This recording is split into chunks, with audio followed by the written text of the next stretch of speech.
Arrebatamento, antes ou depois da tribulação? O termo arrebatamento não se encontra nas versões da Bíblia em português, mas passou a integrar a terminologia cristã como uma tradução da palavra inglesa rapture, uma transliteração de rapiemur, de rapio, ou rápido.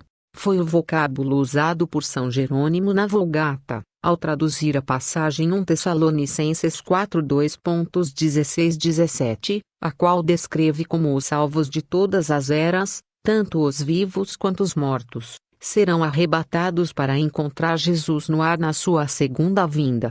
Uma das maiores polêmicas envolvendo as profecias sobre o tempo do fim diz respeito a quando Jesus voltará para arrebatar todos os que o receberam como Salvador. Será antes ou depois do período de 3 anos e meio conhecido como a Grande Tribulação? Os que creem no arrebatamento antes da tribulação argumentam que Jesus voltará em segredo para levar todos os cristãos nascidos de novo salvos deste mundo para o céu. Dependendo de quando eles acreditam que acontecerá o início da tribulação, isso seria no início ou no meio do governo de 7 anos do Anticristo. No centro da doutrina pré-tribulação estão várias passagens que comparam a segunda vinda de Jesus a um ladrão à noite e também as suposições que o seu retorno e o arrebatamento são 2 acontecimentos distintos. Com relação à sua volta, Jesus disse aos discípulos: "Mas a respeito daquele dia e hora ninguém sabe, nem os anjos do céu, nem o Filho, mas unicamente o Pai. Então, estando 2 no campo, será levado um, e deixado o outro. Estando 2 moendo no moinho, será levada a uma, e deixada a outra. Portanto vigiai, porque não sabeis a que hora há de vir o vosso Senhor. Mas considerai isto, se o pai de família soubesse a que hora viria o ladrão, vigiaria e não deixaria que sua casa fosse arrombada. Por isso estai vós também apercebidos, porque o Filho do Homem há de vir a hora em que não penseis." Mateus 24:36, 40-44. Aqui representa Jesus vindo como um ladrão e pessoas subindo ao céu no arrebatamento ao mesmo tempo. Nada indica a existência de eventos separados. Em outra passagem do ladrão, o apóstolo Paulo ensina: "Mas, irmãos, acerca dos tempos e das épocas, não necessitais de que se vos escreva, pois vós mesmos sabeis muito bem que o dia do Senhor virá como o ladrão de noite. Quando andarem dizendo, a paz e segurança, então lhes sobrevirá repentina destruição, como as dores de parto àquela que está grávida, e de modo nenhum escaparão." Tessalonicenses 5:3. A expressão repentina destruição e a analogia com as dores de parto deixam claro que o retorno de Jesus será dramático e traumático para os que não forem levados, certamente incompatível com a doutrina de arrebatamento antes da tribulação que defende um arrebatamento secreto e silencioso. A mensagem nessas 2 passagens do ladrão é que a volta de Jesus será repentina e inesperada, motivo pelo qual devemos estar atentos aos sinais dos tempos e manter nosso coração reto diante dele, para estarmos prontos. Outra passagem do ladrão muitas vezes aplicada ao arrebatamento é, no contexto em que está escrita, uma advertência específica aos cristãos da época de João que viviam na cidade de Sardis, na Ásia Menor Ocidental, atual Turquia. Nela, Jesus diz: "Lembra-te, pois, do que recebeste e ouviste, e guarda-o, e arrepende-te. Mas se não vigiares, virei sobre ti como um ladrão, e não saberás a que hora sobre ti virei." Apocalipse 3:3.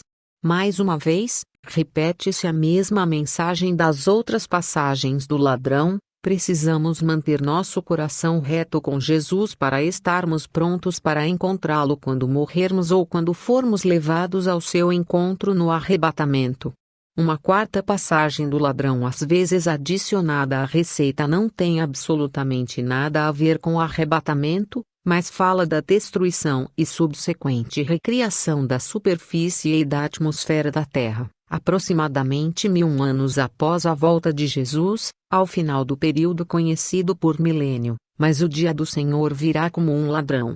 Os céus passarão com grande estrondo, e os elementos, ardendo, se desfarão, e a terra e as obras que nela há, serão descobertas. 2 Pedro 3:10. Agora vejamos algumas das passagens que servem de esteio para a teoria do arrebatamento depois da tribulação. Logo antes de fazer a analogia entre sua volta com a investida surpreendente de um ladrão, Jesus disse aos discípulos: logo depois da aflição daqueles dias, o sol escurecerá, a lua não dará a sua luz, as estrelas cairão do firmamento e os corpos celestes serão abalados.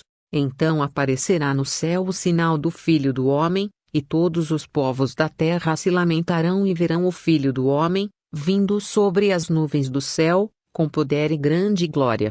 E ele enviará os seus anjos, com grande clangor de trombeta, os quais ajuntarão os seus escolhidos desde os 4 ventos, de uma a outra extremidade dos céus. Mateus 24, 2.29 e 31.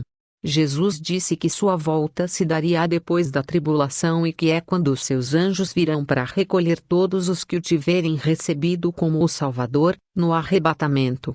Não poderia ser mais claro. Além disso, o apóstolo Paulo explica que o anticristo já estará no poder e sentado no templo de Deus quando o arrebatamento acontecer, e sabemos com base nas outras passagens que isso ocorre após o anticristo romper a santa aliança, o que acarretará a grande tribulação.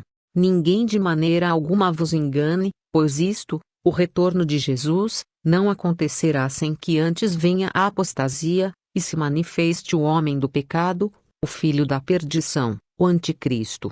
Ele se opõe e se levanta contra tudo o que se chama Deus ou é objeto de culto, de sorte que se assentará, como Deus, no templo de Deus, querendo parecer Deus. 2 Tessalonicenses 2:3-4.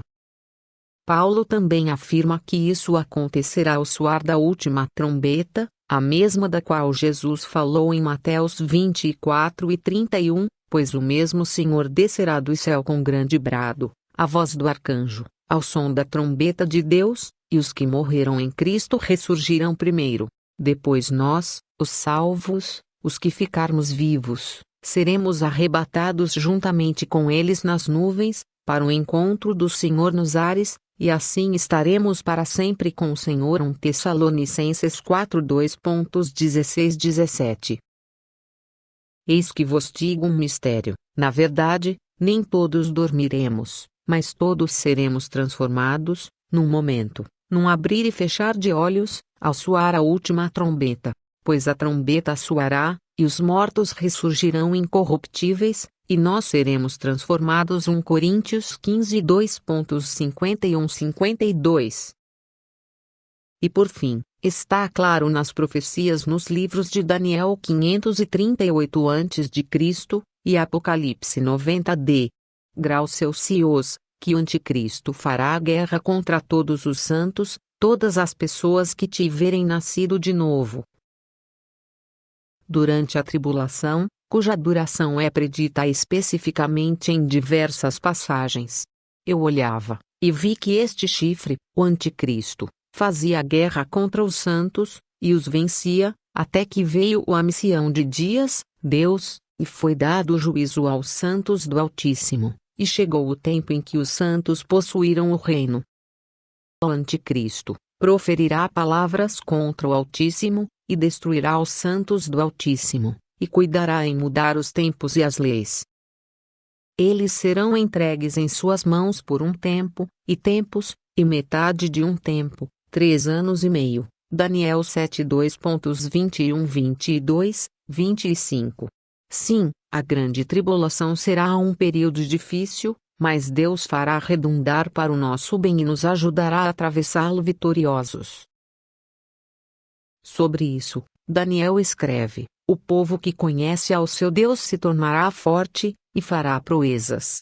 Os entendidos entre o povo ensinarão a muitos. Daniel 11, 2.32-33.